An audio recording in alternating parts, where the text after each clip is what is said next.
Okay, GetYourRockOut.com are very proud to be interviewing the wonderful Incassum. Hello! Hello! How are you guys? Good. Good. So, you recently played SOS Fest. Did you enjoy the performance? Yeah, Absolutely, yeah. Anything about the day that you really enjoyed? Or? Just the intense heat on stage was quite... It's different. Quite, You're not used to that in England, are you? Intensity, so it's different. Yeah, it was definitely points where we thought we were going to pass out as well. Like Spire's acoustic set, that was pretty Yeah. good. That was a hard act to follow. We had the best view because we were setting up on stage at the time, so we had the best view like down to the other end of the the sound ring. just travelled up. Yeah, it was great. Fantasists are good, Guns N' Roses, loads of bands, Beholder, and everyone was pretty good. It was a pretty great lineup to be a part of. There was no real weak links on the day. So. Fantastic. So, while you were on stage at SOS, you covered Iron Maiden, Through the Dark. What made you choose that song to cover? Because I love Maiden. Good enough reason.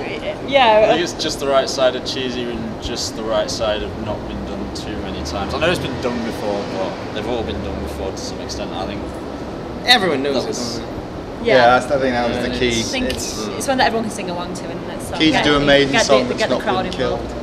There's quite a large demographic that attends the SOS Festival, and I think pretty much everyone across that board would know that song, and it's a pretty good choice, I reckon, for that.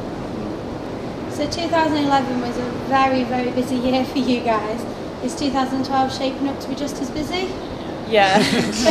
so especially the next few months as well, because we're just finalising the sort of last process of the album, and so after that it's going to be the whole sort of releasing.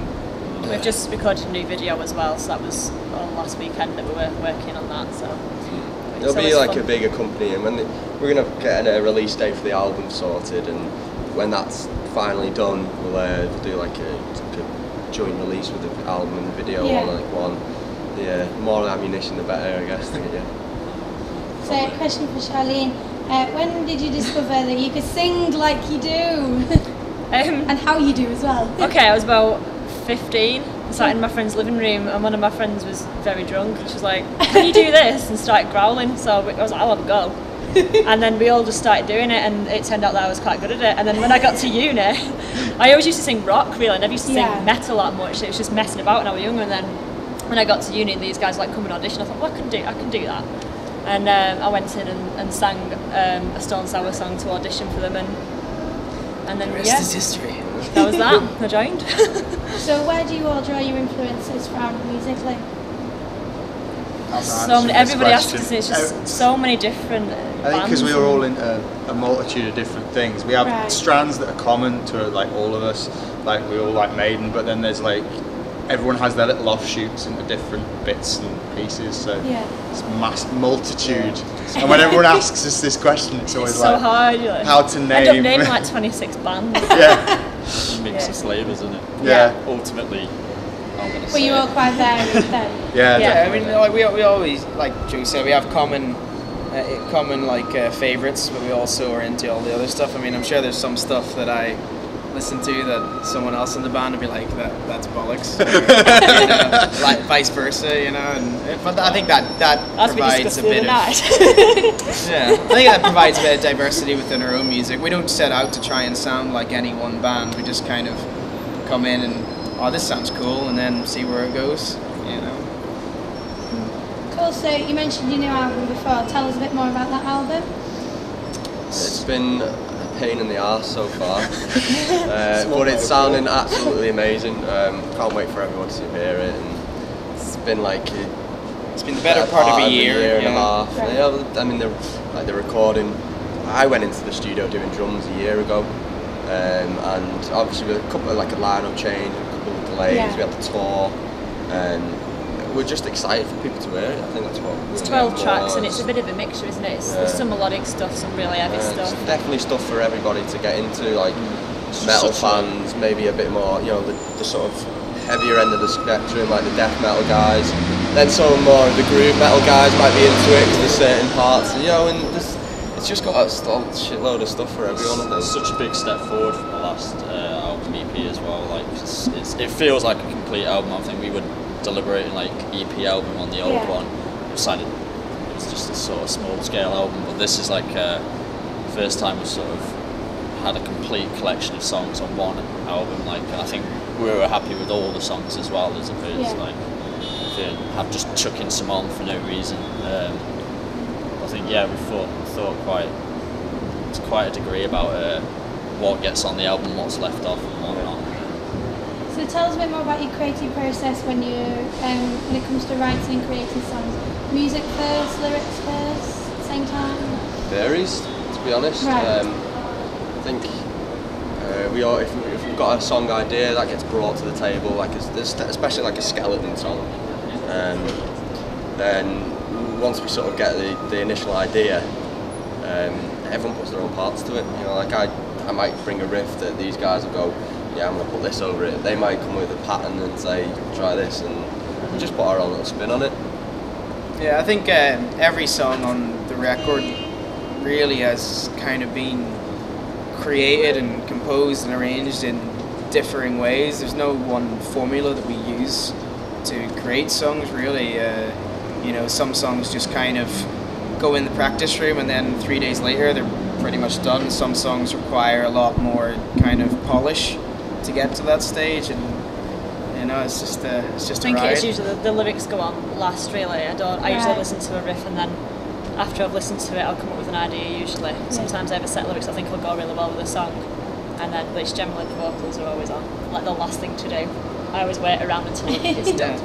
It's like whenever you open a jar of pickles, it's already been loosened for you. Yeah. So if you guys could support any band, dead or alive, who would it be and why? I'm not answering this question. I'm saying that right now. I am not answering Pantera this for question. me. Oh, I'd do that. That'd be cool. Yeah, that'd be sweet. That would be cool. We're all in agreement there. Mainly because I think the drinking afterwards would be the I'm bit going mental. to just for pure scale and size. Yeah. And, Yeah, I think just if to be you part ever of that machine, sort of like.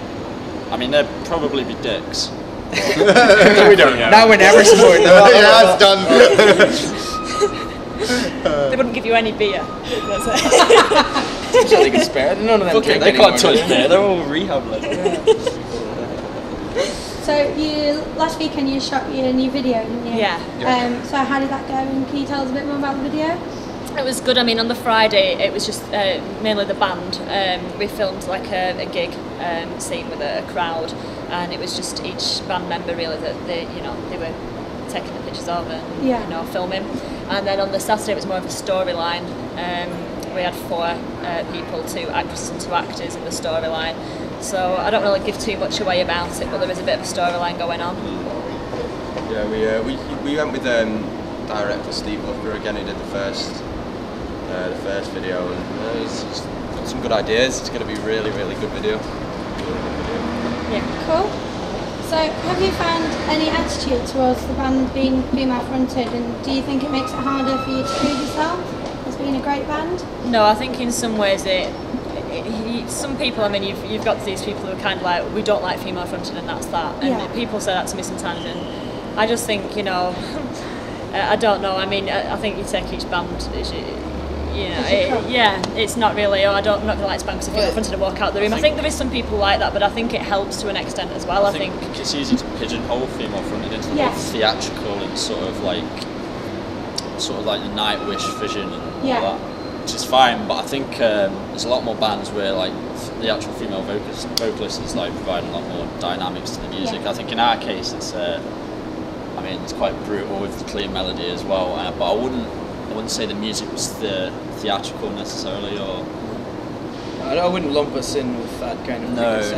But like the funny thing is, like even on our first record, there were reviewers that assumed that some of Charlene's lower screaming was actually done by John, because they'd written like the melodic vocals of Charlene with backup screaming by John. It's like, well, no, actually she did all that kind of stuff herself, Ironically, they thought some clean vocals. I mean, from my point of view, this is the first female fronted band I've been in, and I've been in like God knows how many bands, and to be honest, it doesn't bother me how people perceive it. At the end of the day, if they're going to perceive it in one way purely based off of that, then, because I mean, I listen to female fronted bands and don't have a problem with it, and I don't know, it's just the narrow-mindedness. The problem with metal in general is you get some people that are greatly open about what they listen to, and then I listen to death metal. Yeah. That is it. Yeah. You know, and it's breaking those people. You're on a losing battle in the first place because they've already formed an opinion before you even give them the record.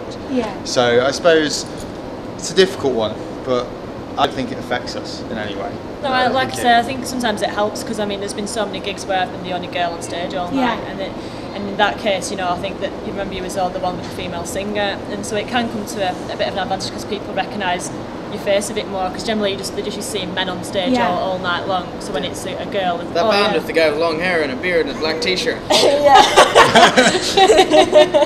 I think it has affected us, like in terms of songwriting in the past, like more so, like we'd say, like writing passages of sections with like Charles' vocals in mind, a way to sort of showcase them out front. But I think as we've more sort of defined the sound, that's been less the case because we'll just write and put it down, and it'll be part of the Incassum sound as opposed to sort of like, all right, we need to do this to showcase that person or this to showcase that. We're all just kind of in one. We are the band. We're not like individual musicians. What we are, but. You know what I mean? So we'll kind of just get our sound out there with our stamp on it, as opposed to sort of try and promote a single member of the band. Cool. So for the rest of this year, we've got a new album, new video, and tour. A few gigs in November anyway, Lots of drinking. Fantastic. Well, thanks very much for taking time out for speaking to us.